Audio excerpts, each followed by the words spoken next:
క్రీస్తునందు ప్రియులు దేవుని పిల్లలైన మీ అందరికీ కూడా ఈ సాయం వేళ క్రీస్తు నామములో శుభాభివందనాలు తెలియజేసుకుంటున్నాను. ఈరోజు మనం ఆలోచించబోయే పాఠం కావలివాడు అనగా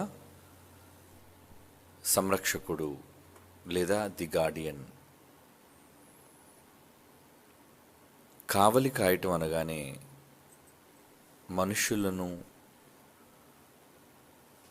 ప్రమాదపు బారి నుంచి కాపాడేవాళ్ళు, అందునిమిత్తమై వారికి సంభవించబోయే ప్రమాదం నుంచి హెచ్చరిక చేసేవారు, తాము జారి పడిపోకుండా ముందుగా వారికి రాబోయే ప్రమాదాన్ని గూర్చి ప్రకటించేవారు. వీరందరినీ కూడా కావలివారుగా మనం చెప్పచ్చు. భూమి మీద మనుషులందరి నిమిత్తం దేవుని దగ్గర ఎలాంటి కావలివారు ఉన్నారు అన్నది బైబిల్లో ఒక మాట మనం చదివి ముందుకు వెళదాం. కీర్తన గ్రంథంలోని 34వ కీర్తనలోని 7వ వచనం. కీర్తన గ్రంథంలోని 34వ కీర్తనలోని 7వ వచనం. యెహోవా యందు భయభక్తులు గలవారి చుట్టూ ఆయన దూత కావలియుండి వారిని రక్షించును అంటున్నాడు. చూడండి, ఎవరి చుట్టూ ఉంటుందట? ఈ కావలి లేదంటే ఈ భద్రత, ఈ సంరక్షణ ఎవరి చుట్టూ ఉంటుందో చెబుతున్నాడు. మరలా ఇంకోసారి చదువుదాం అన్నమాట.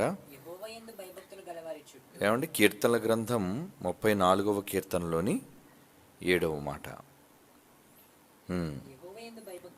యెహోవా యందు భయభక్తులు గలవారి చుట్టూ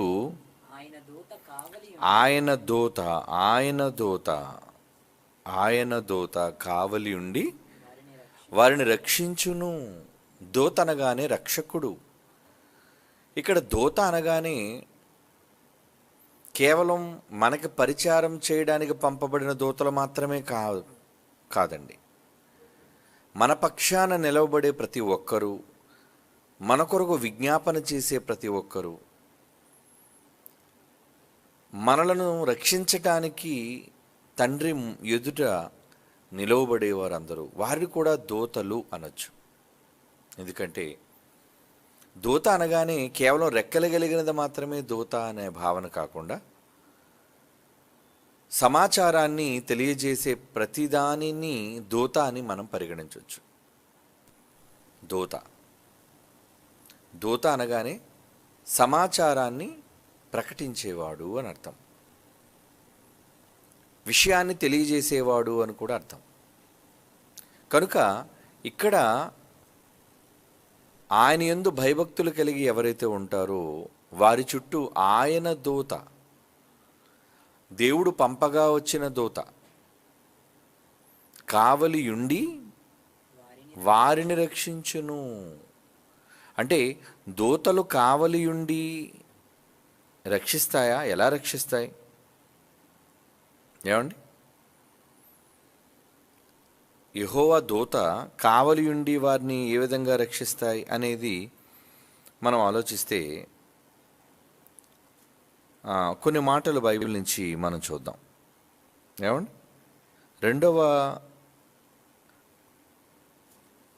రాజుల గ్రంథం 19వ అధ్యాయం 35వ వచనం.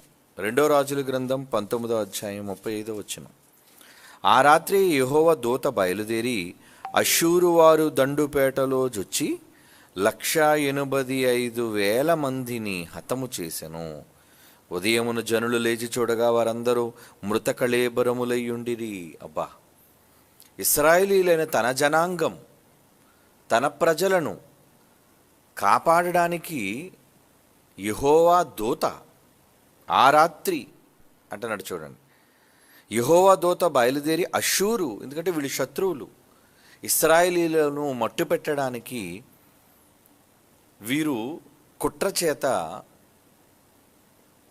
యుద్ధంలో గెలవడానికి వారిని చుట్టుముట్టిన సందర్భం. అలాంటప్పుడు ఏం జరిగింది? అష్షూరు వారి దండుపేటలోనికి వచ్చి 85,000 మందిని చంపేసింది. అలా చంపటం వల్ల ఏమైంది? ఇశ్రాయేలీయులు రక్షింపబడ్డారు. అంటే ఆయన సన్నిధి దూత అన్నాడు. ఒక దూత 185,000 మందిని చంపగలదా? అంటే దూత ఎంత బలీయమైనది, ఏమండి, ఎంత శక్తి కలిగినది దూత. యేసుప్రభు వారు మాట్లాడుతూ క్రొత్త నిబంధనలో ఒక మాట అన్నారు. మత్తయి సువార్త 18వ అధ్యాయము 10వ వచనం చూద్దాం. మత్తయి రాసిన సువార్త 18వ అధ్యాయం 10వ వచనం. ఈ చిన్నవారిలో ఒకనినైనను తృణీకరింపకుండా చూచుకొనుడి. వీరి దూతలు పరలోకమందున్న నా తండ్రి ముఖమును ఎల్లప్పుడూ పరలోకమందు చూచుచుందురని మీతో చెప్పుచున్నాను. ఏమండి, అంటే చిన్నవారి అయినా సరే వారికి సంబంధించిన దూతలు దేవుని సన్నిధిలో చూస్తున్నాయి. అంటే దేవుడు ఎప్పుడు ఆజ్ఞ ఇస్తే అప్పుడు తన ప్రజలైన వారిని కాపాడడానికి దూతలు సిద్ధంగా ఉన్నాయి. అవి సేవ చేసే దూతలు కావచ్చు, ఏమండి, లేదు వర్తమానాన్ని తీసుకొచ్చే దూతలు కావచ్చు, లేదు ఆయన కుమారులైన వారు ప్రవక్తలైన దూతలు కావచ్చు. ఇదిగో నాకు ముందుగా నీకు దూతను పంపుచున్నాను అన్నాడు. ఎవరిని గూర్చి? బాప్తిస్మిచ్చి యోహాను గూర్చి. అంటే బాప్తిస్మిచ్చి యోహాను గారు కూడా దూత, సేవకుడైన దూత కాదు, ఆయన కుమారుడైన దూత. ఏమండి, కుమారుడైన దూత ఆయన. అంటే మనుష్యులు, దేవుని కుమారులైన వారు కూడా దూతలుగా ఉంటారంటే అవును, ఉంటారు. కుమారులైన వారు కూడా దేవునికి మనుష్యులకు మధ్య ఏమండి దూతలుగా వాళ్ళు ప్రవర్తిస్తూ ఉంటారు. ఇక క్రొత్త నిబంధనలో పౌలు గారు మాట్లాడుతూ ఆయన ఏమన్నారో చదువుదాం ఒక మాట. కొరింథీయులకు రాస్తున్న రెండో పత్రిక 8వ అధ్యాయం 23వ వచనం. 2వ కొరింథీ పత్రిక 8వ అధ్యాయం 23వ వచనం. తీతు ఎవడని ఎవరైనను అడిగిన ఎడల అతడు నా పాలివాడును, మీ విషయములో నా జత పనివాడునై ఉన్నాడనియు, మన సహోదరులు ఎవరని అడిగిన ఎడల వారు సంఘముల దూతలని అంటున్నాడు. చూడండి, దూతలను క్రీస్తు మహిమయునై ఉన్నారని నేను చెప్పుచున్నాను. దూత అంటే తీతు కూడా దూత. బాప్తిజం పొందిన తీతు కూడా దూతేనా? అవును, దూతే. ఎందుకు దూత? ఏమండి,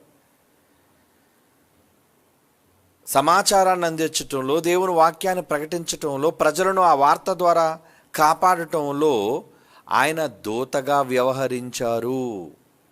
ఎవరు? తీతు గారు. వారు సంఘములో దూతలు. ఆయన ఒకరే కాదు, ఇంకా చాలామంది దూతలు ఉన్నారు అంటున్నాడు. చూడండి, చాలామంది దూతలు ఉన్నారా? ఉన్నారు. అంటే కావలి కాసే దూత. దూత అనగానే సంరక్షించేది, కాపాడేది.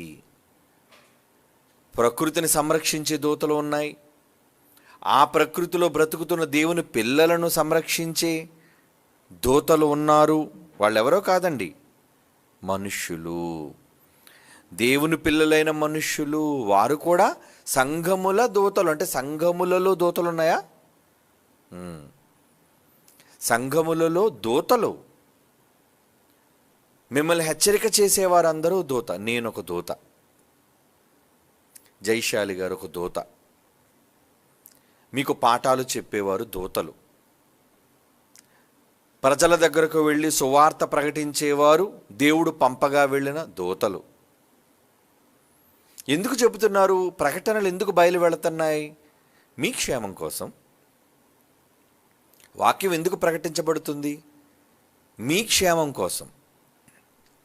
వాక్యాన్ని వినటం వలన మీరు బాగుపడతారు, వాక్యాన్ని వినటం వలన మీరు ప్రమాదం నుంచి తప్పించుకుంటారు అని సంఘంగా మిమ్మల్ని కాపాడే బోధలు, సమాజాన్ని కాపాడే సువార్తా బోధలు, అవి కానీ ఇవి కానీ ప్రకటించే వారందరూ కూడా దూతలు.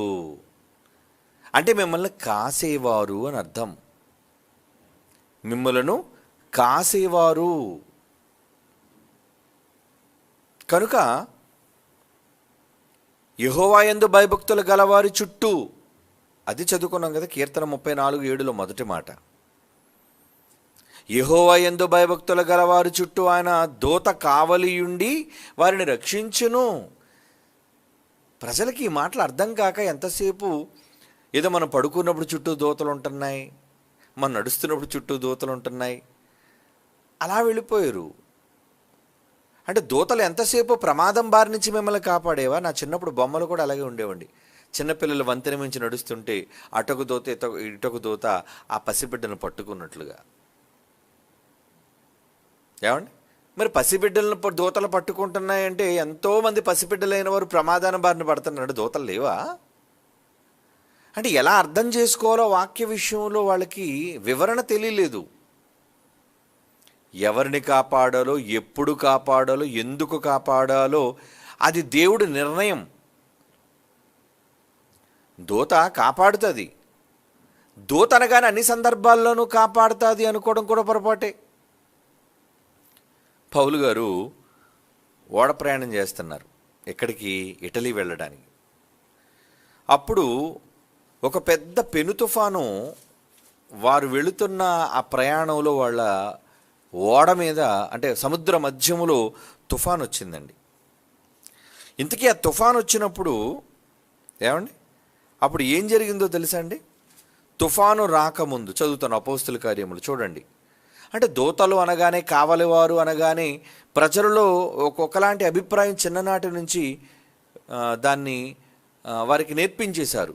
కానీ నిజానికి బైబిల్ చెప్పే అభిప్రాయం ఏంటో అనేది కూడా మనం తెలుసుకోవాలి కదా.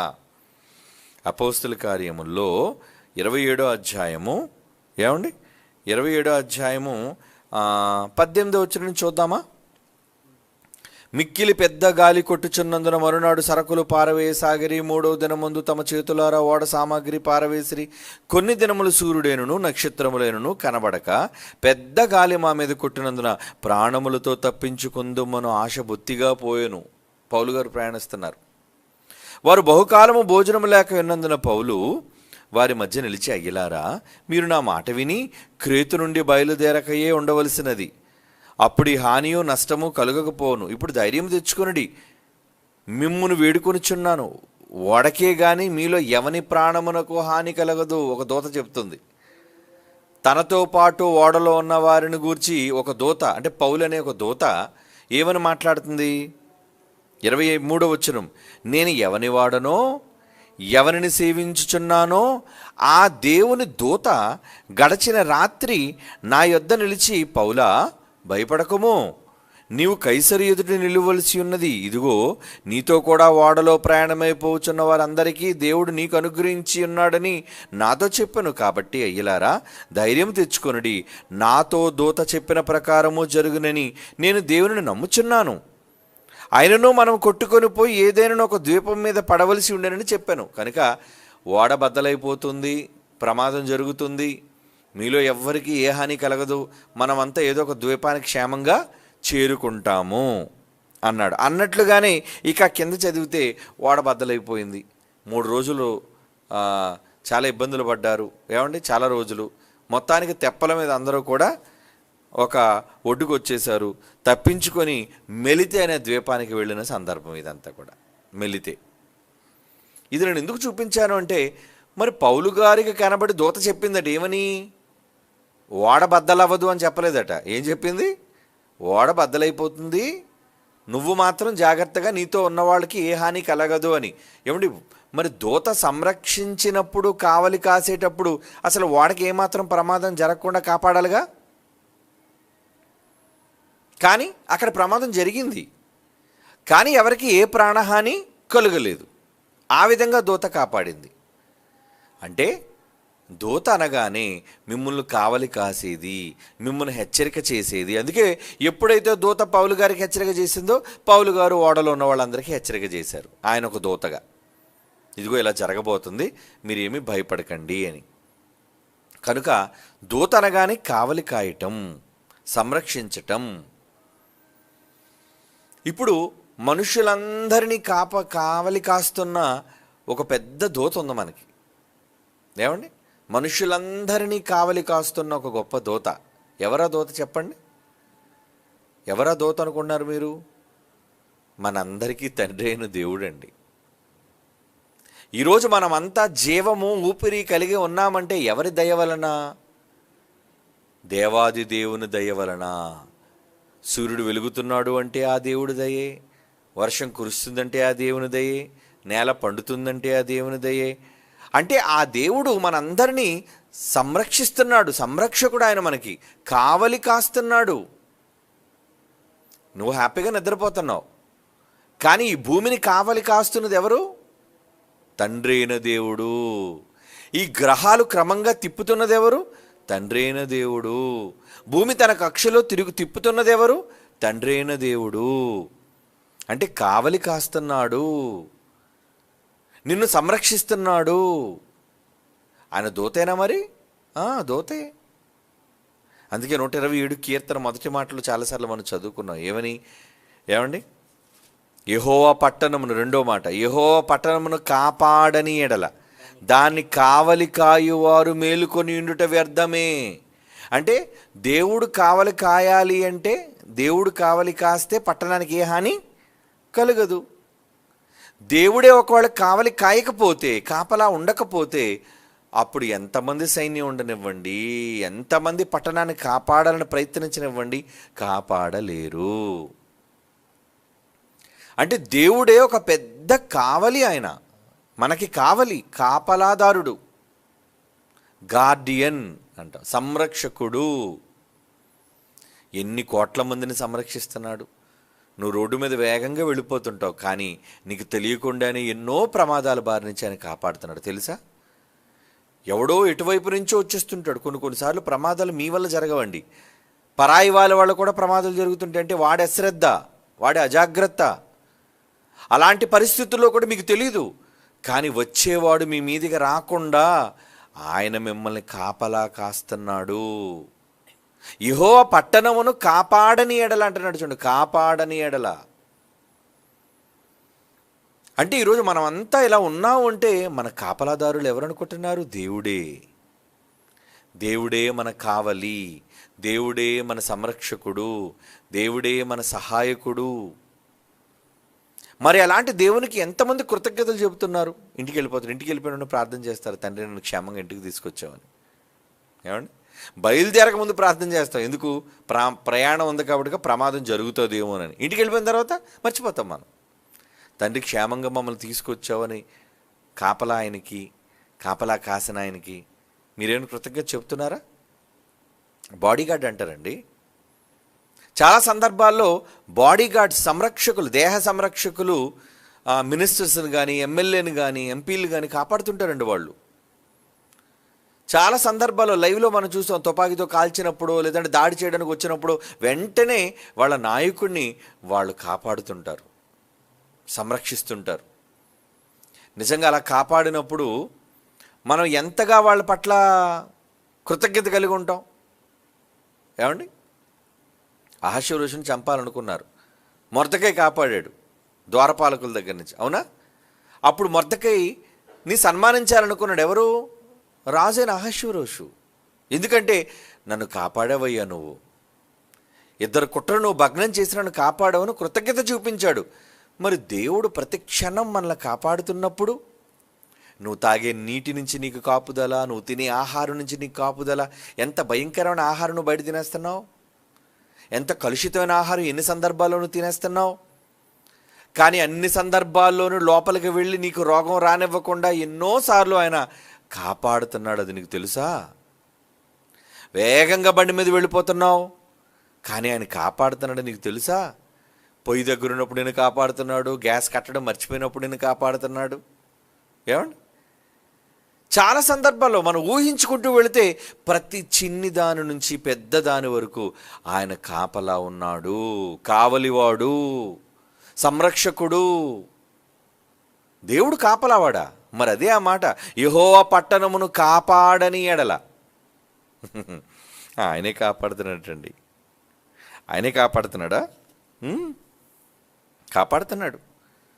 మరి అలా కాపలా కాసేవా ఆయన పట్ల నువ్వు కాపాడబడినందుకు నువ్వు ఏం కృతజ్ఞత చూపిస్తున్నావు? తండ్రి, నన్ను కాపాడుతున్నావయ్యా, నన్ను నా కుటుంబాన్ని కాపాడుతున్నావయ్యా, నన్ను నా పిల్లల్ని కాపాడుతున్నావయ్యా, నన్ను నా బంధువుల్ని కాపాడుతున్నావయ్యా. మనుషులకు లేదండి కృతజ్ఞత. అందుకే దేవుని గురించి రాయబడిన మాట ఏంటో తెలుసా? నిన్ను కాపాడు యెహోవా కునుకడు నిద్రపోడు. కునుకడు నిద్రపోడా. 121:3 అండి కీర్తనల గ్రంథం. కీర్తనల గ్రంథం 121వ కీర్తనలోని 3వ వచనం. ఆయన నీ పాదము తొట్టిల్లో కూడా అప్పుడప్పుడు చూడండి మెట్లు దిగుతున్నాడు, సడన్గా పడిపోతాం మనం. ఎవరో మనల్ని పట్టుకొని లేపినట్టుగా మనం అనుకోండి, అమ్మ బాబాయ్ థ్యాంక్ గాడ్. కొన్ని సందర్భాల్లో థ్యాంక్ గాడ్ అంటుంటారు. అమ్మయ్య కాపాడబడిపోయాను. పడిపోవలసింది నేను పడిపోవలసింది, ముందుకు పడిపోవలసింది. కానీ ఎవరో నిన్ను పట్టుకొని అదిమి పట్టుకొని నిన్ను లేపారన్నట్టుగా అనిపిస్తుంటుంది. ఎవరది? ఆయనే, నీ తండ్రి. పిల్లలు బంగురుగుంటూ వెళ్ళిపోతారు, లేదా నడక వచ్చినప్పుడు నడుచుకుంటూ వెళ్ళిపోతుంటారు. వాళ్ళకి ఏం తెలియదు వెనక ముందు ప్రమాదం ఉందా ఏముందా వాళ్ళు చూడరు. కానీ ఎప్పుడూ వాళ్ళని కాపాడే చేతులు ఒక తండ్రి, ఒక తల్లి. వాళ్ళని కనిపెట్టుకునే వాళ్ళు ఎప్పుడు కనిపెడుతుంటారు, అమ్మో పడిపోతుందేమో, అమ్మో పడిపోతాడేమో. అలా దేవుడు మనల్ని కాపాడుతున్నాడు అట. ఎలా? ఆయన నీ పాదములను తొట్టిల్లనీయుడు, అంటే తన్నుకొని నువ్వు పడిపోకుండా నిన్ను కాపాడుతాడట. నిన్ను కాపాడువాడు కునుకడు. ఏమంటే ఇశ్రాయేలును కాపాడేవాడు కునుకడట, నిద్రపోడు. యెహోవాయే నిన్ను కాపాడువాడు, యెహోవాయే నిన్ను కాపాడువాడు. నీ కుడి ప్రక్కన ఆయనే ఉన్నాడట. యెహోవానికి నీడ, ఏ అపాయము రాకుండా యెహోవా నిన్ను కాపాడును. ఆయన నీ ప్రాణమును కాపాడును. నీ రాకపోకలు యందు నిన్ను కాపాడును. ఎన్ని సందర్భాల్లో ఆయన కాపాడుతున్నాడు. అవసరాల కోసం బంగారు వాక్యాలు రాసుకోవటం కాదు. ఏమండి, బళ్ళు మీద నీ రాకపోకలేదు యెహోవా నిన్ను కాపాడుతున్నాడని కారు మీద రాసుకుంటున్నారు. ఓకే, మాట మంచిదే, మాట గొప్పదే. కానీ కాపాడుతున్న వ్యక్తి కోసం నువ్వు ఎటువంటి కృతజ్ఞత కలిగి ఉన్నావు? కావలివాడుగా ఉన్నాడు, నీ పనివాడా? పిల్లల దగ్గర తండ్రి ఎప్పుడు పనివాడిగానే ఉంటాడండి. తల్లి పిల్లల దగ్గర పని చేసేదిగా ఉంటుంది, అంతే కదా. వంట చేసే దగ్గరేమో వంట మనిషిగా ఉంటుంది, బట్టలు ఉతికేటప్పుడేమో చాకల మనిషిగా ఉంటుంది, ఇల్లు ఊడ్చేటప్పుడేమో ఇంటి పని మనిషిగా ఉంటుంది, నాన్నేమో గొడ్డు చాకరీ చేసే పనివాడుగా ఉంటాడు, అంతేనా? ఇవన్నీ జరుగుతున్నాయంటే వాళ్ళు ఎవరనుకున్నారు? నిన్ను సంరక్షించేవారు, నీకు అన్నం పెట్టేవారు, నీ మంచి చెడ్డలు చూసేవాళ్ళు, నీకు ఆరోగ్యాన్ని ప్రసాదించేవాళ్ళు.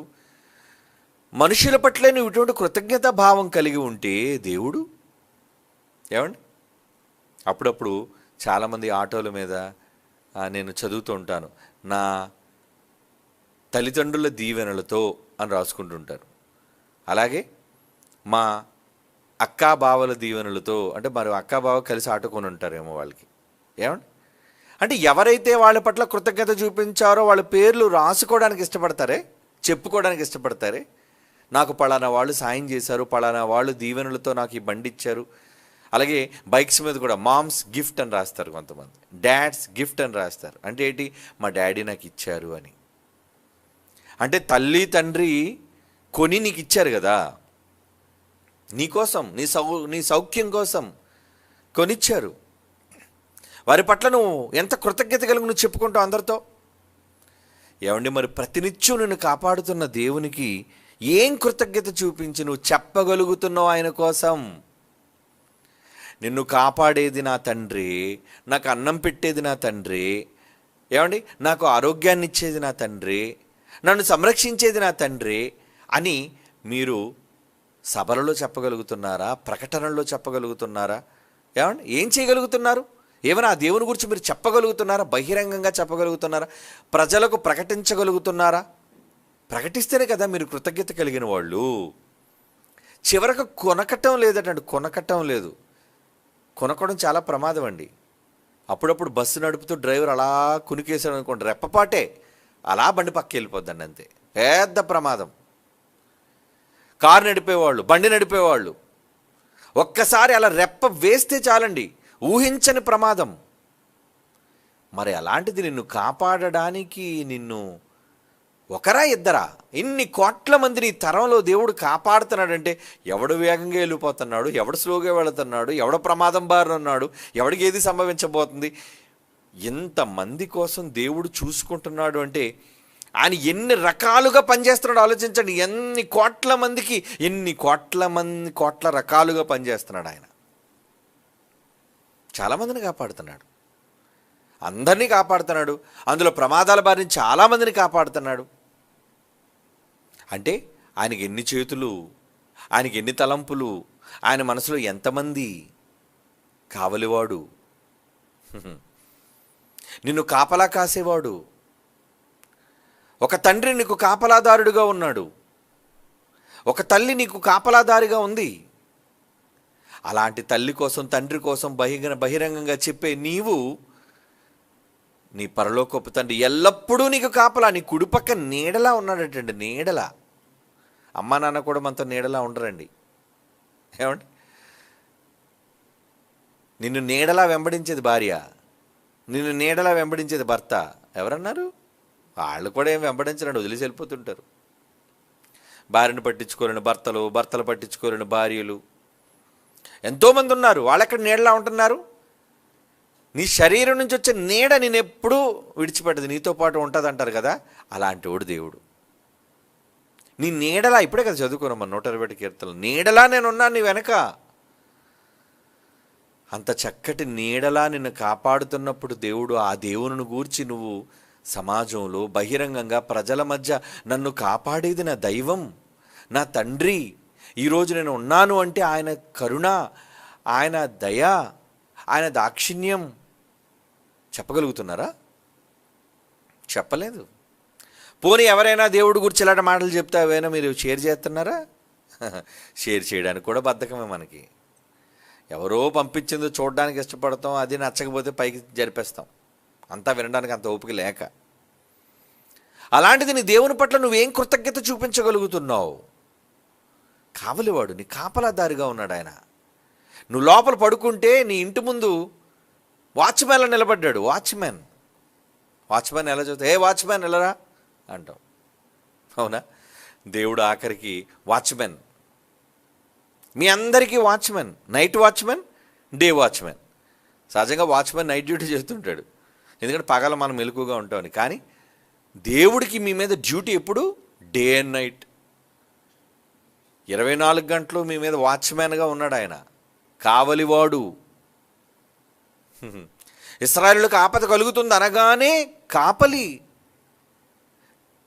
కావలి కోసం వచ్చేసాడు ఆయన. వారి ముందు, వారి వెనక. 139 కీర్తన చాలా బాగుంటుందండి ఆ మాట. నిజంగా దేవుడు అంటే ఎంతగా మనల్ని కాపలా కాస్తున్నాడా. 139 కీర్తనలో ఆ మాట చూడండి, 5వ వచనంలో, వెనకను ముందును నీవు నన్ను ఆవరించి ఉన్నావు. ఆవరించి ఉన్న వెనక ముందు కూడా ఆవరించేశాడా?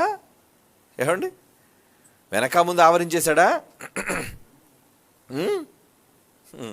నీ ముందు ఆయనే ఉన్నాడట, నీ వెనక ఆయనే ఉన్నాడట. ఏంటండి, ఎలా ఉన్నాడు ఆయన? ఆయన పవర్ కదా, సూపర్ పవర్. నీ చుట్టూ ఉన్నాడు.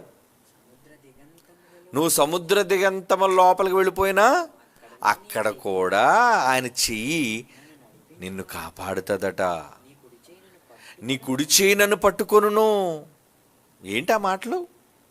కాపలాదారుడు, నీ వాచ్మెన్ చెప్తున్నాడు ఈ మాటలు.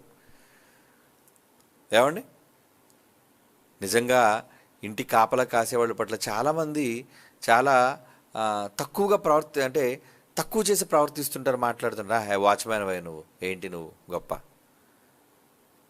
దేవుడు ఈరోజు సమాజానికి, ప్రపంచ ప్రజలకు ఇంతగా ఆయన పనిచేస్తూ కనబడుతున్నప్పుడు ఆ దేవుని పట్ల మనిషి ఎటువంటి కృతజ్ఞత కలిగి ఉన్నాడు? నిద్ర మానేసి కునుకు రానివ్వకుండా నిన్ను కాపాడుట్లు ఆయన ఉండిపోతే ఏమండి,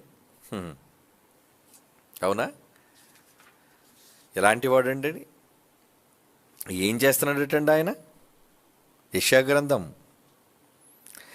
గ్రంథం 52వ అధ్యాయం 12వ వచనం. యెషయా గ్రంథం 52వ అధ్యాయం 12వ వచనం అండి.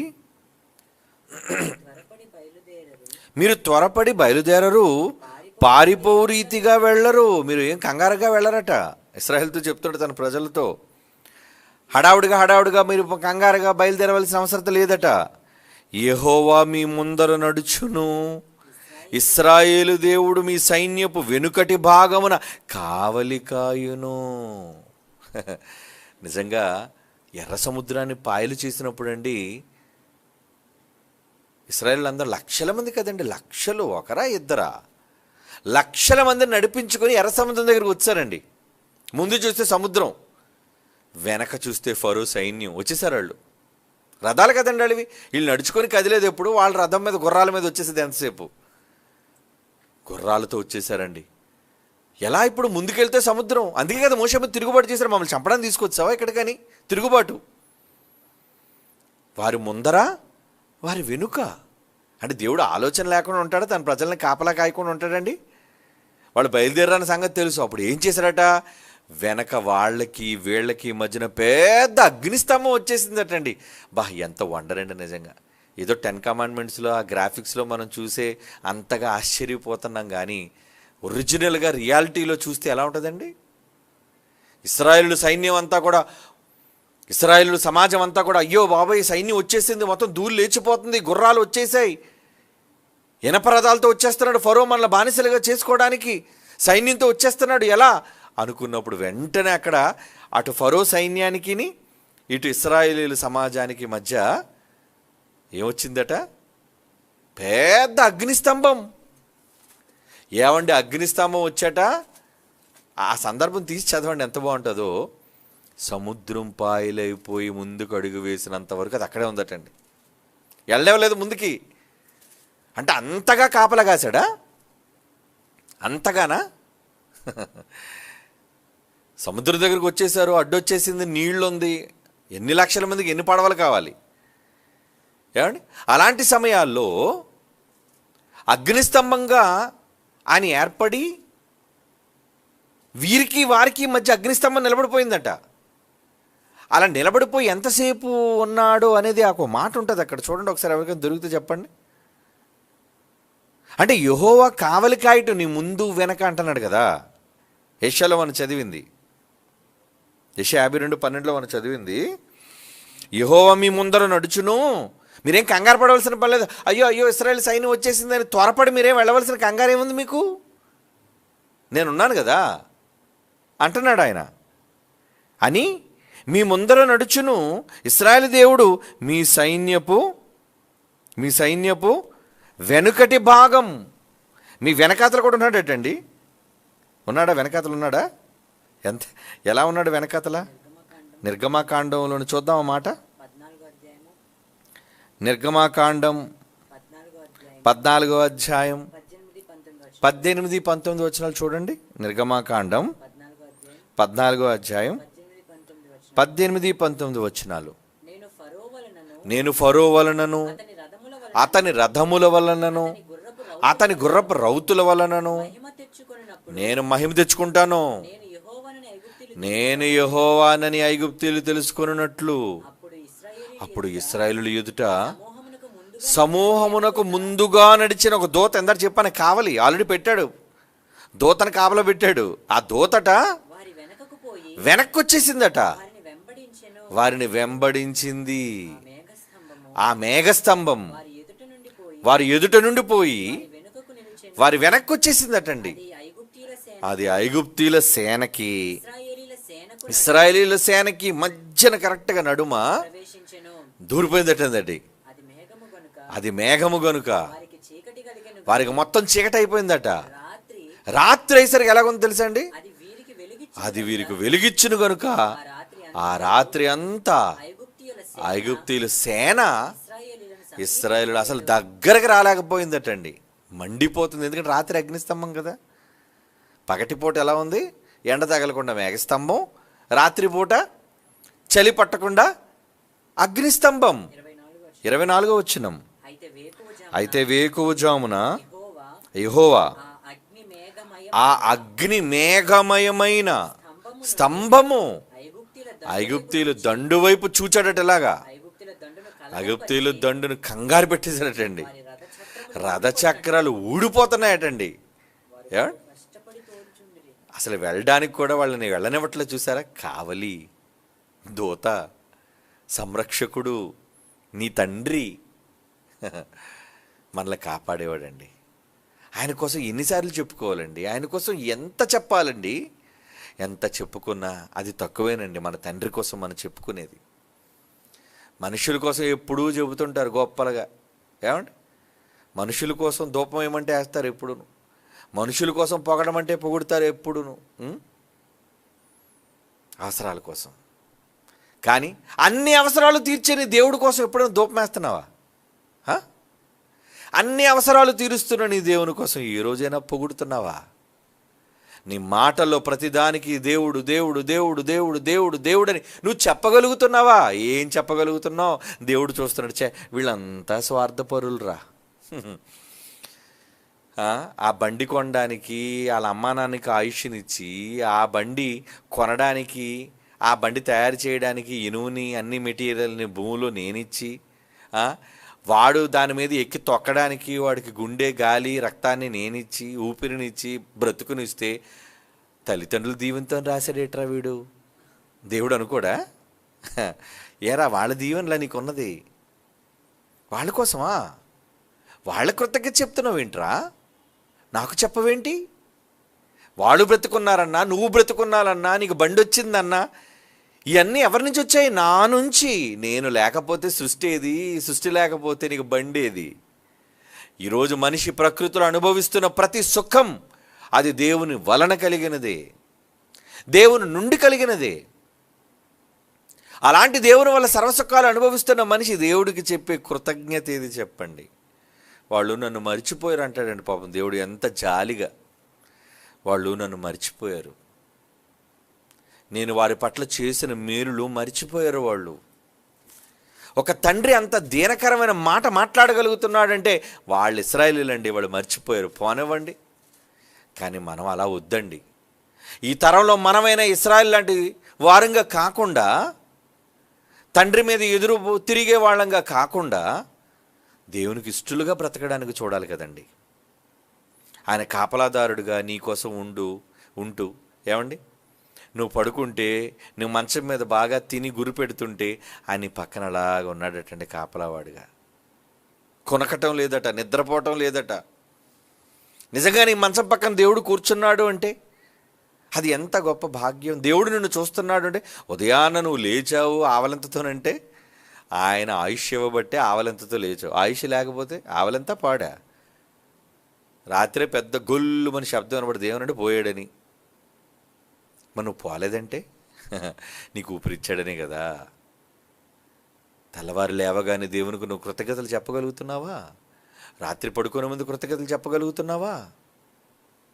వారు కృతజ్ఞతాస్థుతులు చెల్లించడంలో విఫలమైపోయారటండి. రోమపత్రులు అంటాడు ఆ మాట. వారు దేవునిగా గుర్తించలేదటండి. బాధపడిపోతున్నాడు పాపం నాన్న. రోమిలికి రాసిన పత్రిక 1వ అధ్యాయం వారు 21, రోమాపత్రిక 1వ అధ్యాయం 21వ వచనం అండి. మరియు వారు దేవునిని ఎరిగియు ఆయనను దేవునిగా మహిమపరచను లేదు, కృతజ్ఞతాస్తుతులు చెల్లింపను లేదు. థ్యాంక్స్ కూడా చెప్పవా? కృతజ్ఞతాస్తులు చెల్లింపను లేదు. అంత బుద్ధిహీనుడైపోయాడు మనిషి. బాధాకరం కదండి, బాధాకరం కదా.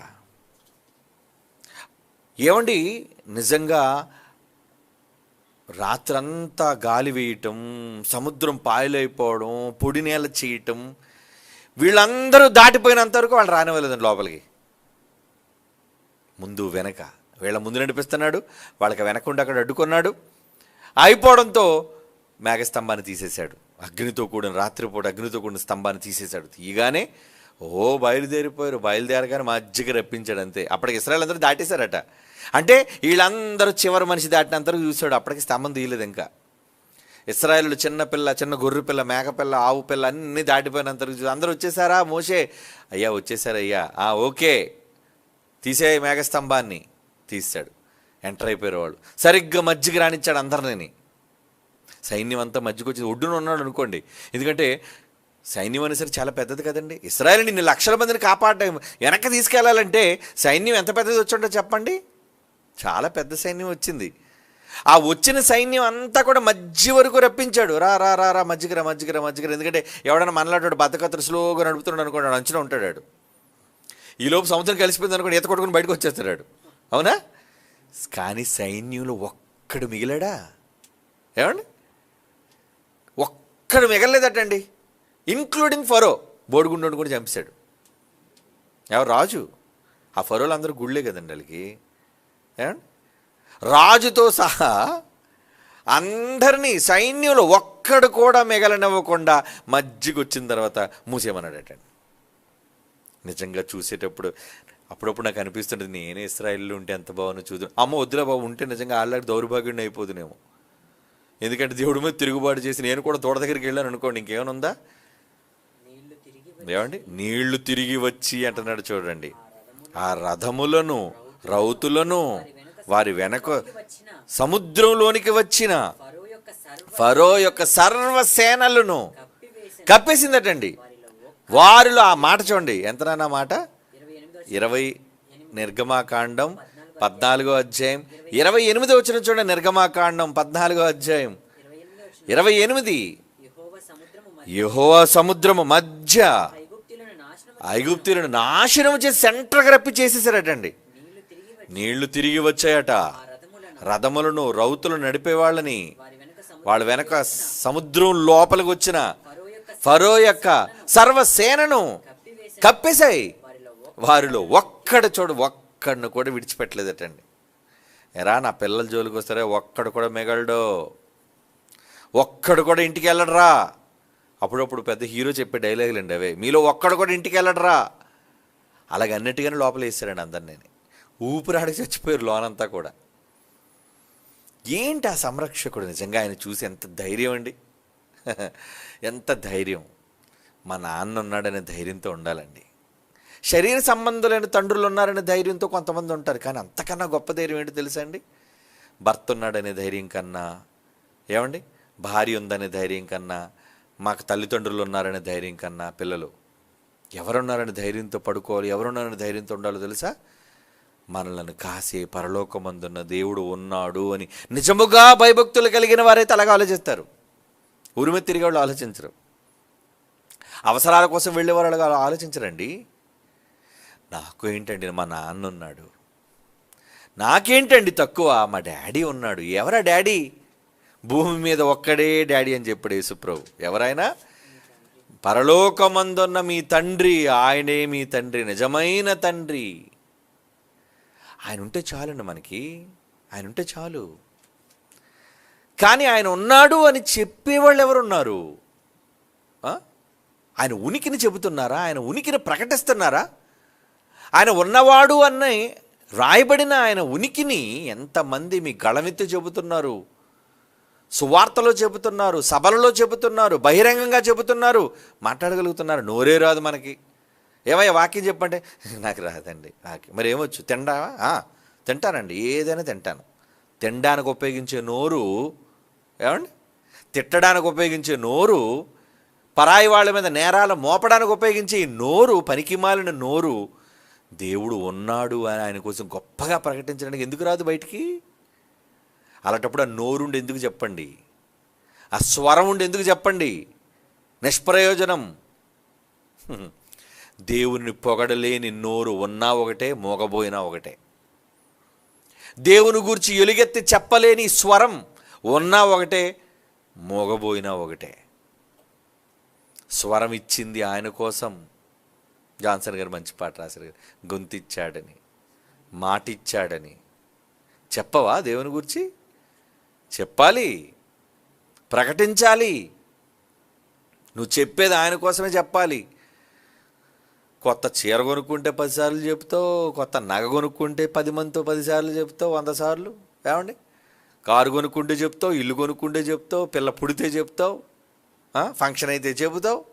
అన్నిటికీ నోరేసుకొని, ఏమండి, బడబడా బడబడా వాగే ఈ నోరు దేవుని గూర్చి ఏం వాగగలుగుతుంది, ఏం మాట్లాడగలుగుతుంది చెప్పండి?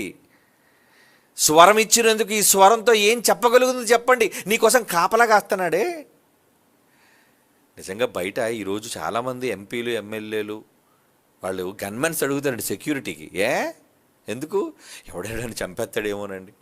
మన దేశంలో అత్యధికమైన ఫుల్ సెక్యూరిటీ మన ప్రధానమంత్రి మోడీ గారికి ఉందండి. ప్రెసిడెంట్ ఆఫ్ ఇండియా కూడా అంత లేదండి.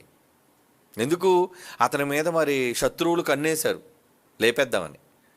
కనుక అతని చుట్టూ ఉన్న సెక్యూరిటీకే ఒక నెలకి కొన్ని కోట్ల రూపాయలు ఖర్చు అవుతున్నాయి. అతను వాడే కారు, అతని చుట్టూ ఉండే గన్మెన్లు, వాళ్ళకి జీతాలు, వాళ్ళకి భోజనాలు, ఇవన్నీ మీరు చూసే ఉంటారు సోషల్ మీడియాలో. ఒక వ్యక్తిని కాపాడడానికి ఎంత పెద్ద సెక్యూరిటీ. అదే మన ఇండియన్ ప్రైమ్ మినిస్టర్. ఇక అమెరికా ప్రెసిడెంట్ అయితే అబ్బో వాడిది ఇంకా పెద్దదండి. ఎంతో పెద్ద నిఘా వ్యవస్థ ఉంటుంది వెనక, భద్రత, సెక్యూరిటీ. మరి నిజంగా వాళ్ళందరూ ఉన్నారని ధీమాగా ఉంటారండి. హ్యాపీగా ఎందుకు పడుకుంటారు అనుకున్నారు? లోన ఇంట్లో ఎమ్మెల్యేలు ఎంపీలు ఎలా పడుకుంటారో తెలుసా? అమ్మయ్య ఏమనంటే పర్లేదు సెక్యూరిటీ అని పిలుస్తారు వెంటనే. ధైర్యంగా రోడ్డు మీదకి ఎందుకు వస్తున్నారు అనుకున్నారు? సెక్యూరిటీ వాళ్ళు ఉన్నారు. ఈవెన్ ఒక రాష్ట్రానికి ఒక సీఎం ప్రజల మధ్యకి రావాలి అంటే ముందు అతనికి ఏమవాలి? ఇంటెలిజెన్స్ రిపోర్ట్ రావాలి. ఓకే అండి, మీరు వెళుతున్న సభకి ఇంటెలిజెన్స్ రిపోర్ట్ క్లియర్ కట్గా వచ్చేసింది, ఫుల్ సెక్యూరిటీ ఉంది, మీకు ఏం ఇబ్బంది లేదు అని ఓకే అయితేనే అడుగు బయట పెడతారండి చీఫ్ మినిస్టర్. అవును, మరి ఈరోజు ఏ భద్రత ఉందని రోడ్డు మీదకి ఎలా పడితే అలా వెళ్ళిపోతున్నావు నువ్వు? వాళ్ళకంటే పెద్ద భద్రత ఉంది మీకు. పాపం అంత భద్రత ఉన్నా చచ్చిపోయిన వాళ్ళు చాలామంది ఉన్నారు. ఇందిరాగాంధీ చచ్చిపోలేదా? ఏమండి, అమెరికా ప్రెసిడెంట్ చచ్చిపోలేదా? కాల్చేశారు కదా తుపాకీతో. రాజీవ్ గాంధీ చచ్చిపోలేదా? సెక్యూరిటీ ఉన్నా చచ్చిపోతారు మీరు. కానీ అలాంటి సెక్యూరిటీ ఇచ్చిన దేవుడు మీకున్నాడు.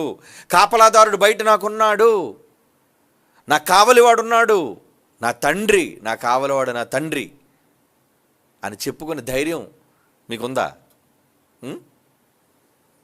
ఈరోజు మీరు అంతా ఆరోగ్యంగా ఇక్కడికి వచ్చి కూర్చున్నారంటే ఆయన సెక్యూరిటీ ఉండబట్టే.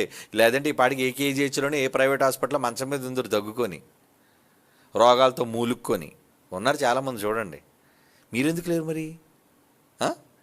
మీలో ఎవరు ఎందుకు లేరు? దేవుడు సెక్యూరిటీ ఇచ్చాడు మీకు. నేర్చుకోవాలని సెక్యూరిటీ ఇచ్చాడు, కానీ వస్తారా? ఏదో ఈ వారం కనబడితే మళ్ళీ వచ్చే వారం దేవుడు మన దయ్య ఉంటే దేవుడు కనబడతాం. మన దయ్య ఎవరికి? దేవుడికి మన దయ్య అంటే దేవుడిదే మనకేం అక్కర్లేదు. ఏమండి, మన దయ్య దేవుడికి ఉంటే వచ్చేవారం కనబడతాడు. లేకపోతే వెళ్ళకపోతే నష్టం ఏంటి? ఇప్పుడు ఏది కొంపలు మునిగిపోతే ఏంటి? కొంపలు కాదురా నాయన, నువ్వే మునిగిపోతావు. కానీ మనుషులకు దేవుని గురించిన భయం లేదు. ఆయన బయట నీ కోసం కాపలాదారుడిగా నిలబడ్డాడు అంటే ఏంటండి? ఆయన ఉన్నాడన్న ధైర్యం చాలండి మనకి. ఆయన ఉన్నాడన్న ధైర్యం చాలండి. ఇర్మియా గ్రంథం 6వ అధ్యాయం, ఇర్మియా గ్రంథం 6వ అధ్యాయం 17వ వచనం. మిమ్మును కాపు కాయుటకు నేను కావలి వారిని ఉంచి ఉన్నాను. ప్రవక్త అంటున్నాడు, మిమ్మల్ని కాపలా కాయడానికి కావలి వారిని ఉంచాను. నేను కావలి వారిని ఉంచాను. గార్డియన్స్, వాచ్మెన్, సెక్యూరిటీ నేను పెట్టాను. నేను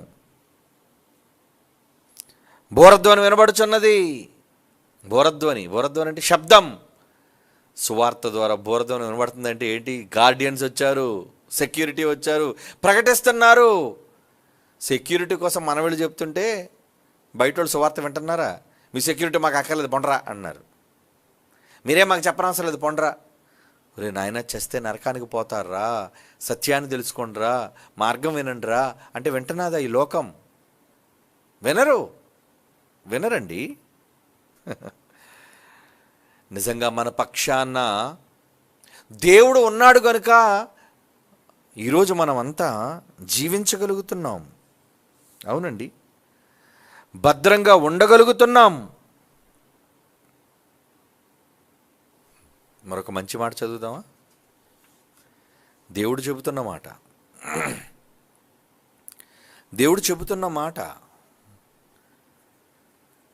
ఆయన మనకు నిజంగా భద్రతను ఇస్తుంటే ఆయన కుమారుడని క్రీస్తు. ఫిలిప్పి పత్రిక 4:7 అపోస్తులైన పౌలు ఫిలిప్పీలకు రాస్తున్న పత్రిక 4:7 ఏమన్నాడు చూడండి. అప్పుడు సమస్త జ్ఞానమునకు మించిన దేవుని సమాధానం. ఈరోజు శాంతిగా మనం ఉంటే సమాధానం ఉందండి. సమాధానం చాలా ఇంపార్టెంట్ అండి. సమాధానం అంటే కుటుంబంలో నెమ్మది, శాంతి. ఆ శాంతి కోట్ల రూపాయలు పెట్టినా రాదండి. ఇంట్లో మన వాళ్ళందరూ క్షేమంగా ఉన్నారు అంటే అది చాలండి. ఎందుకండి 100 కోట్లు ఉండి ఇంట్లో వాళ్ళు బాగలేకపోతే, సమస్యల్లో ఉంటే, ప్రమాదాల బారిన పడితే ఎన్ని కోట్లుండి శాంతి ఏముంది చెప్పండి. కానీ దేవుడు మనకిస్తున్నాడట సమాధానం. ఫిలిప్పి పత్రిక 4:7 అప్పుడు సమస్త జ్ఞానమునకు మించిన దేవుని సమాధానము యేసుక్రీస్తు వలన మీ హృదయములకును మీ తలంపులకును కావలియుండును. యేసుప్రభు కూడా కాపలా కాస్తున్నాడటండి. ఏంటి? ఇదిగో ఈ మాటలు వినడం వల్ల మీ హృదయానికి కాపలా, మీ ఆలోచనలకు కాపలా. లేదంటే మన బుర్ర మంచిది కాదు కదా, ఏది పడితే అది ఆలోచించేస్తుంటుంది, ఎలా పడితే అలా ఆలోచిస్తుంటుంది అంతే. ఒక అడ్డు అదుపు ఉండదండి బుర్ర. మన ఆలోచనలకు అడ్డు అదుపు ఉండదు. బయటికి మనం అన్ని ఆలోచించడం బయటికి మాట్లాడడం కానీ ఎన్ని ఆలోచిస్తాం లోపల ఎవ్వరికీ తెలియదు. మనలో ఉన్నంత దుష్టత్వం, మనలో ఉన్నంత కీడు, మనలో ఉన్నంత పాపం అది మనకే తెలుసు. ఎందుకంటే మనమే ఆలోచనలో ఎవ్వరికి బయట కనబడడం వల్ల బయటికి కళ్ళొప్పగానే ఎంత మంచోళ్ళుగా కనబడతామంటే, అబ్బా ఎంత మంచోడండి ఈయన, ఎంత మంచిదండి ఈవిడ, మంచిదా. దేవుడికి బుర్రలో చూస్తుంటే అమ్మ బాబోయ్ పీకలు నరికేసే ఏమండి చంబల్ రాణిలా ఉందేంటి, ఇది లోన కత్తులతో నరుకుతుందేంటి, ద్వేషం, కోపం, అసూయ, కలహం ఎన్నున్నాయి లోపల. ఇవన్నీ లోపల ఉన్నప్పుడు దేవుడు అనుకుంటాడు, బయటికి వెళ్ళి ఎంత ప్రేమగా మాట్లాడుతున్నావు అమ్మా, ఏమయ్యా బయటికి వెళ్ళి ఎంత చక్కగా మృదువుగా వందనాలు బ్రదర్, మళ్ళీ ఒక దండం. లోపల దరిద్రుడు ఎప్పుడు రాలిపోతాడు, వీడు ఎప్పుడు నా కళ్ళ ముందు శవం అయిపోతాడు. ఏమంటే అదంతా ఏంటి? అసూయ, ద్వేషం, కలహం, మోసం, కపటం అన్నీ మనసులో ఉన్నాయి. మరి దానికి కాపలా ఏది? వాక్యం. ఆ లోనవన్నీ పోవాలి అంటే ఏమండి, ఈరోజు మనకు పంచిన కరపత్రాలు ఆ బొమ్మ ఇస్తారు కదండి, ఉందా? అదేనా ఆ కరపత్రాల బొమ్మేనా? దేవుని వాక్యం లోన్ ఉంటేట లోనన్నీ ప్రశాంతంగా ఉంటాయట. లేదంటే లోను తేలు ఉంటుందట, ఏమండి పాము ఉంటుందట. చక్కగా వేశారు కదా చిన్నప్పుడు బొమ్మ. కనుక దేవుని వాక్యమే మీకు ఆలోచనలకు, తలంపులకు కాపలాగా ఉంటే అది ఎవరు తీసుకున్నట్ట బాధ్యత? నాయన బయట బాడీ నేను కాపాడితే నాయన బుర్ర నువ్వు కాపాడరా నాయన యేసుప్రభుకి అప్పచెప్పాడు దేవుడు. దేవుడేమో మన ఫిజికల్ బాడీని కాపాడుతున్నాడు, ఈ ప్రకృతిని కాపాడుతున్నాడు. ఇక మన తలంపులకు కావాలి ఎవరట? దేవుని సమాధానము యేసుక్రీస్తు వల్ల. అదిగోండి మత మార్పిడి కాదు అంటే మన బుర్రలో యేసుక్రీస్తు బయట ఉంటే లోపల ఏటట్టు ఉన్నాయి క్లోజప్లు పెట్టు బాబు. బా జుత్తులు మరి నక్క. ఎందుకంటే ముందు మన ఫస్ట్ క్వాలిటీ అదే నక్క వేషం. నిజానికి నక్క మంచిదే లేండి, కాకపోతే ఏదంటే కొంచెం ట్రిక్స్ ఉంటుంది దాని దగ్గర. ఏదో ఒక జంతువు అయినా ఏమండి జిత్తులు మారి నక్క అంటారు. రెండోది పాము, విషసర్పం. మూడోది పులి, బా క్రూరం, మాంసం, రక్తం కావాలి దానికి. నాలుగోది అమ్మబాబోయ్ బల్లోక పట్టు. ఇది కానీ పట్టిందంటే ఎవరిది పులేని వదిలేస్తుందేమో కానీ అసలు బల్లోకం అయితే మాత్రం అస్సలు వదలదండి. తర్వాత తేలు, కుడితే సలుపు. తర్వాత మొసలి, అమ్మబాబు నీటిలో ఉండిందా దాని నోటికి చిక్కామా అయిపోయానమాట. ఇవన్నీ బుర్రలో ఉంటాయి ఎప్పుడు యేసుప్రభు బయట ఉంటే. వాక్యం ఏమండి, అదే యేసుప్రభు వాక్యాన్ని లోపలికి తెచ్చేసాం అనుకో, ఇదే అలాగే ఉంచునాన్న. ఫిలిప్పి 4:7 యేసుప్రభు యేసుక్రీస్తు వల్ల మీ హృదయములకును మీ తలంపులకును కావలియుండును. నిజంగా ఈ వాక్యం రోజు వింటున్నారనుకోండి, చక్కగా మీరు క్లాసులకు వచ్చి నేర్చుకుంటున్నారనుకోండి, అప్పుడు లోపల ఏముంటాయి? యేసుప్రభు లోపలికి వచ్చేస్తారట. మీ తలంపులు కాపలవాడు. అప్పుడు బయటికి వెళ్ళిపోయాడు అన్నీ. ఏమండి దుష్ట సంతానం అంతా బయటికి పోయింది. ఎంత ప్రశాంతంగా ఉంటామండి. అప్పుడు చూడండి అందరినీ ప్రేమిస్తాం. ఓకే నాన్న, అప్పుడు అందరినీ ప్రేమిస్తాం. ఎవరి పట్ల ద్వేషం ఉండదు. ఏమండి ఎవరి పట్ల ద్వేషం ఉండదు. అందరి పట్ల అనురాగం. పోన్లేండి, ఒకళ్ళ నీకు తెలుసా ఏమన్నా నీకు తెలుసు, పోన్లేండి అన్న ఇవ్వండి, తప్పే ఉంది, అన్న ఇవ్వండి, వాళ్ళు తెలుసుకుంటారు లేదో రోజు అనుకోనివ్వండి. అదండి లోపల యేసుప్రభు అనే వాక్యం ఉంటే నీలో ద్వేషం లేదు. పాము ఏం చేస్తుంది? దాని దగ్గరికి వెళ్ళండి, కసక్ మనకు కాటేస్తుంది అంతే, విషం చిమ్ముతుంది అది. తేలు ఎన్ని హాని చేసేవే, లోనున్న జంతువులన్నీ హాని చేసేవే. మరి ఈరోజు మీరు ఎంతమంది మీ తలంపులలో మనుషులకు హాని చేసేవాళ్ళుగా ఉన్నారు? ఆడవాళ్ళు, మగవాళ్ళు అందరూ మనందరం పరిశీలించుకోవాలి. ఎంతమంది మన హృదయాల్లో ఎంతమంది పైన విషం చిమ్ముతున్నాం, విషం కక్కుతున్నాం, కోపం, ద్వేషం, అసూయ, కలహంతో ఉన్నాం. ఉన్నారా? మీకే తెలుసు నాకన్నా బాగా. కనుక వాటికి కాపలా కావాలి. ఇప్పుడు వాటికి కాపలా కాసేది ఎవరో తెలుసా? వాక్యము. యేసుప్రభుని తెచ్చుకోండర్రా. తండ్రి కాపలా కాస్తున్నాడు, యేసుప్రభు కాపలా కాస్తున్నాడు. ఏమండి, మనం చేసే ప్రతి వెధవ పనికి పరిశుద్ధాత్మ దేవుడు కూడా లోపలుండి కాపలా కాస్తున్నాడు. రోమాపత్రిక 8వ అధ్యాయం, రోమాపత్రిక 8వ అధ్యాయం 26, రోమాపత్రిక 8వ అధ్యాయం 26. అటువలే ఆత్మయు మన బలహీనత, పరిశుద్ధాత్మ మన బలహీనత చూచి సహాయం చేస్తుందట. ఎలా అంటే, మనం యుక్తముగా ఎలాగో ప్రార్థన చేయవల్లో మనకు తెలియదు కనుక ఉచ్చరింప సఖ్యము కాని మూలుగులతో ఆత్మ తానే మన పక్షమున దేవునికి విజ్ఞాపన. మనం చేస్తున్న పాపాలు, దోషాలు అన్నిటికీ పరిశుద్ధాత్మ దేవుడు లోపలుండి ఆ ప్రభువుకు విజ్ఞాపన చేస్తున్నాడటండి. కావలి అంటే తండ్రి, కుమారుడు, పరిశుద్ధాత్మ, వీళ్ళు ముగ్గురు ఏమైపోయారు? మీకు కాపలాదారులు అయిపోయారు, సెక్యూరిటీ, గార్డియన్స్. మీరు ఎలా ఉన్నారు? ముగ్గురు మిమ్మల్ని కంటికి రెప్పలా కాపాడుతున్నప్పుడు ఆ ముగ్గురి కోసం మీకు ఏమైనా బాధ్యత ఉందా? ఏమండి, ఆ ముగ్గురి కోసం ఏమైనా ప్రకటనలు ఉన్నాయా? ఆ ముగ్గురు చేయమన్న పనులు ఏమైనా మీరు చేస్తున్నారా మీ జీవితకాలంలో? ఆలోచించండి. కావలివాడు తండ్రి, కావలివాడు కుమారుడు, కావలివాడు పరిశుద్ధాత్మ దేవుడు, కావలివాడు. ఇంతమంది కావలివారిగా ఉంటే నువ్వెవరికి కాపలా కాస్తున్నావు? దెయ్యాన్ని లోపల పెట్టి నువ్వు లోనుండే బయటికి రాకు అని నువ్వు కాపలా కాస్తున్నావు బయట. అవునా? లోపలన్నీ తెచ్చేసుకున్నావు, అన్నీ లోపల తెచ్చుకొని నువ్వు జాగ్రత్తగా కాపలా కాస్తున్నావే. దుష్టుడికి కాపలా, నీ తలంపులకు కాపలా, నీ క్రియలకు కాపలా, నీ చెడ్డ మాటలకు కాపలా, వీటన్నిటికీ కాపలా కాపలా కాపలా కాపలా నువ్వు కాపలా కాస్తున్నావు. చెడ్డ మాట అనేసి, ఏమండి మీరు ఏదో అన్నారంటే, నేనా ఎప్పుడు అన్నాను? నేను ఎప్పుడు అనలేదు. వెంటనే అబద్ధం టక్మని. అంటే తప్పు చేసామని ఒప్పుకోం కదా, అస్సలు ఒప్పుకోం. మనం అంతా కూడా మనం శౌర్యం, రాజవంశీకులం, ఒక మాట కూడా తగ్గం. ఏమండి, అంతా నెగ్గడమే మనకు తెలుసు. అలాంటి కదండి మనం. మనం తగ్గించుకుంటామా? మనం తగ్గించుకుంటావా? తగ్గింపా నాకా? ఎవరనుకుంటున్నాను నన్ను? నా నేను ఎక్కడా తగ్గను. యేసుప్రభు అంతటి వాడి 3 లోకాలు కలుగు చేసిన వ్యక్తి ఆఫ్టర్ ఆల్ ఒక రోమా గవర్నర్ పిలాతు ముందు నిలబడ్డటువంటి దీనంగా. ఏం అవసరం? నేను ఇప్పుడు కోరుకుంటే సేనా వ్యూహాలు దిగిపోతాయి, అయినా నాకేమి ఇప్పుడు అవసరం లేదు. అదండి ఆయన చూసి మనం నేర్చుకోవాల్సిందండి.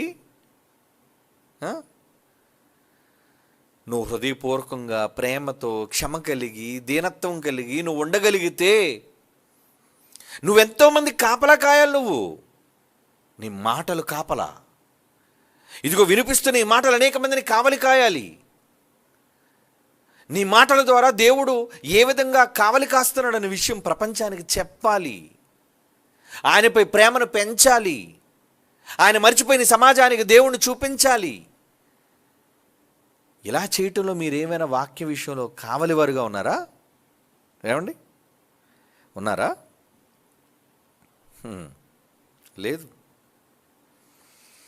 లేదండి. కాపలా కాయలేకపోతున్నాం, దేవుని గురించి ప్రకటించలేకపోతున్నాం. చివరికి ఒక మాట చదువుకొని ముగించుకుందాం. అపోస్తుల కార్యాలు 20వ అధ్యాయం, అపోస్తుల కార్యములు 20వ అధ్యాయం 25. ఎందుకురా కంగారు పడిపోతున్నారు? తగిలేయండి.